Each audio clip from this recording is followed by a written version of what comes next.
जय गुरुदेव नाम किसका? ये नाम नहीं इंसान का,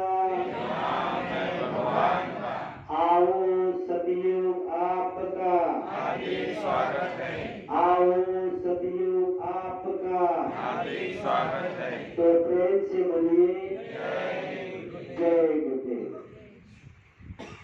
योग पुरुष, योग परिवर्तक, परम संत बाबा जय गुरुदेव जी महाराज, इनके चरणों में अरबों खरबों प्रणाम।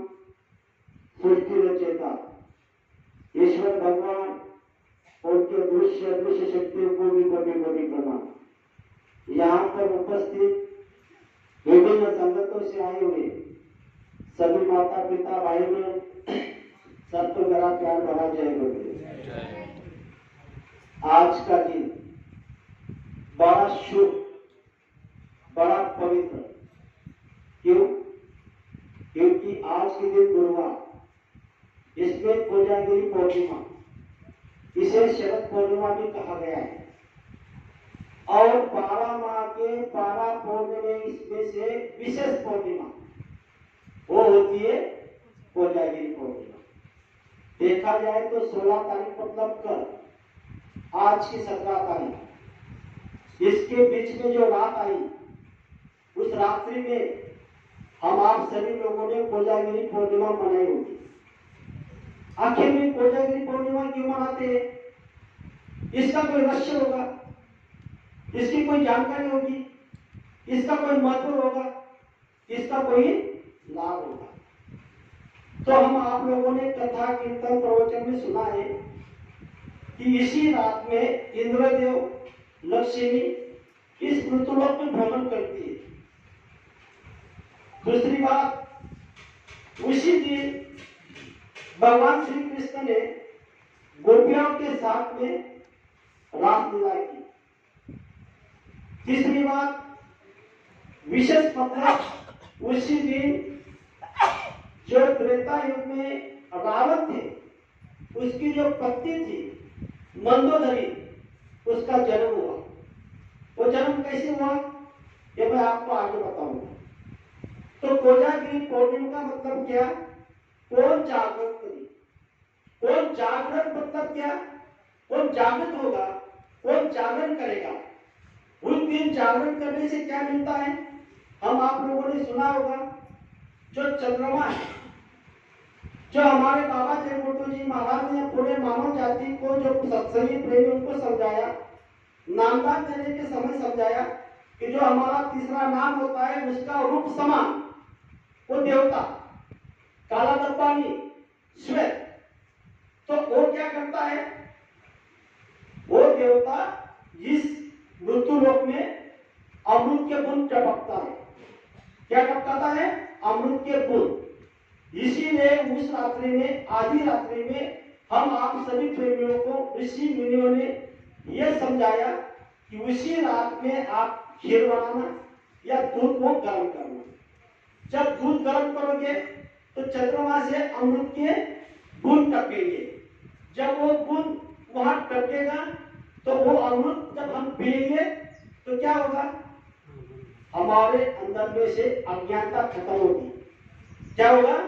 जो हमारे अंदर में अज्ञानता है, जो बाबा जय गुरुदेव जी महाराज ने कहा कि आपके अंदर में जो जो अज्ञानता है वो दूर होगी और ज्ञान आएगा। जब ज्ञान आ जाएगा तो आप संत महात्मा के पास जाओगे, उनसे नाम का दान ले लोगे और साधना करके आप अपने धाम पहुंच जाओगे। तो आज वही बात तो हम आप लोगों को, यहाँ के सभी लोगों ने, ऋषि मुनि ने कहा कि साल के पूरे 12 महीने में से एक महीने में कोजागिरी पूर्णिमा में अमृत का बूंद टपकता है। लेकिन बाबा जय गुरुदेव जी महाराज सभी मानव जाति को क्या समझा रहे कि आपके अंदर में हमेशा के लिए नित्य प्रतिनित्य अमृत का बूंद टपक रहा है। आप कहोगे कैसे? आपके पास कोई प्रमाण है? यहाँ पर आप सभी लोग जो है ना, वो यही हमारे प्रमाण है। आपको वो अनुभव हुआ है, लेकिन वो बात हमको समझ में नहीं आती है। आप कहोगे कैसे? गुरु महाराज ने कहा जब आप साधना करते हो तो कहा गया है त्रिपुटी ऊपर भ्रुकुटी भाषा, भ्रुकुटी ऊपर अमृत का सा, पिए कोई संत जलासा।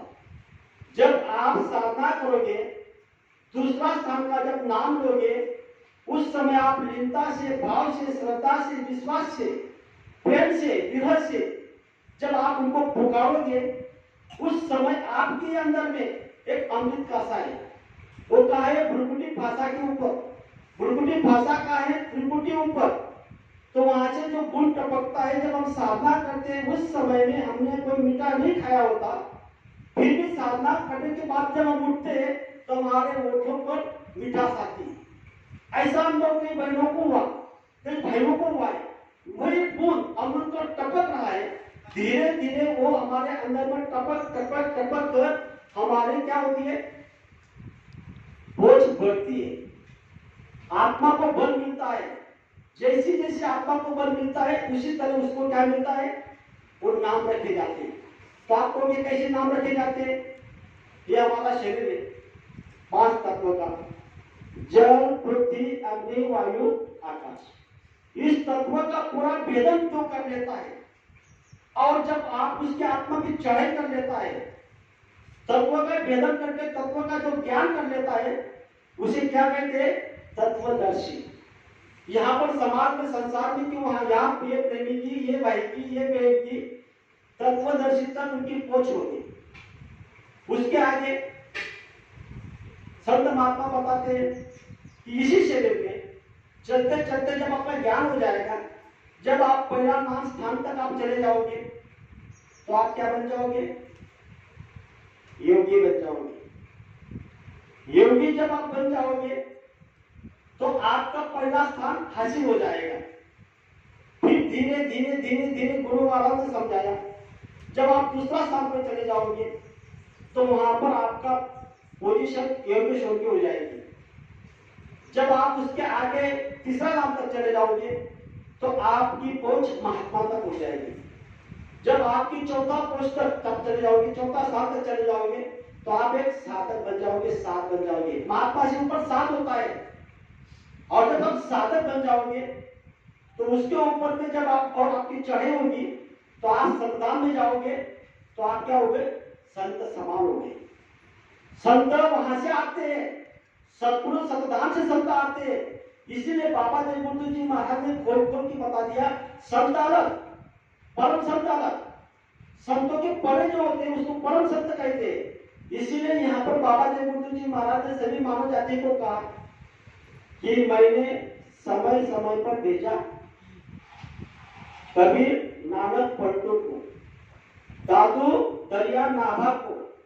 जब इन्होंने मना कर दिया तो आना पड़ा मुझे स्वयं को।